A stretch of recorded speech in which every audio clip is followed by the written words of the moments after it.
రాజ్యాంగం ప్రసాదించింది. అలా రాజ్యాంగం ప్రసాదించిన భావ ప్రకటన స్వేచ్ఛను ఈ రాష్ట్రంలో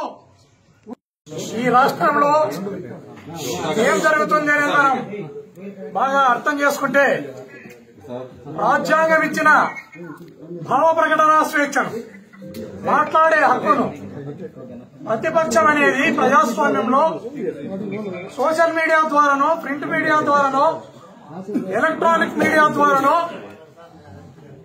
అధికార పక్షం చేస్తున్న తప్పులను, వాళ్ళు చేస్తున్న దుర్మార్గాలను మాట్లాడే హక్కును రాజ్యాంగం ప్రసాదించింది.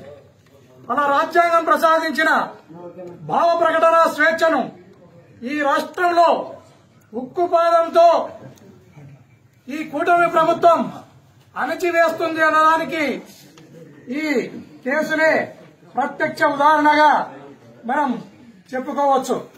రాష్ట్రమంతటా కూడా ఒక భయంకరమైన వాతావరణాన్ని, ఈ రాష్ట్రంలో ప్రజాస్వామ్యం లేదు, ప్రతిపక్షం లేదు, ప్రజలను గౌరవించే విధానం కూడా ఈ ప్రభుత్వానికి లేదు.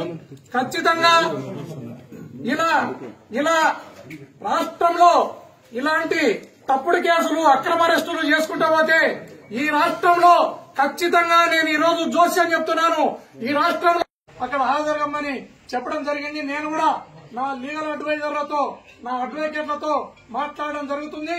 మాట్లాడి నేను ఒక ప్రొసీజర్ ప్రకారమే, నేను ఒక పౌరునిగా నాకుండే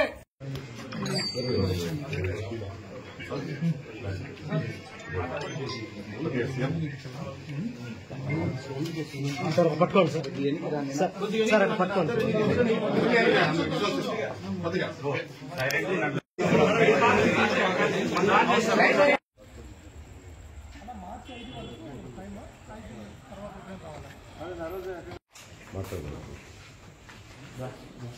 ఎక్కడి నుంచి సార్?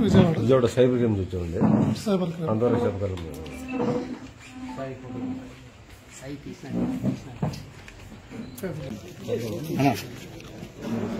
సార్ నోటీస్ డెలివరీనా సార్? ఏదైనా అరెస్ట్ అవునా? నోటీస్ ఇవ్వడానికి వచ్చాను. ఇప్పటికి కూడా నోటీసులు ఇచ్చారు, రాత్రి అరెస్ట్ చేశారు.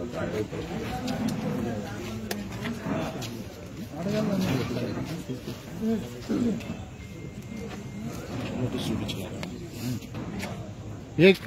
Social media case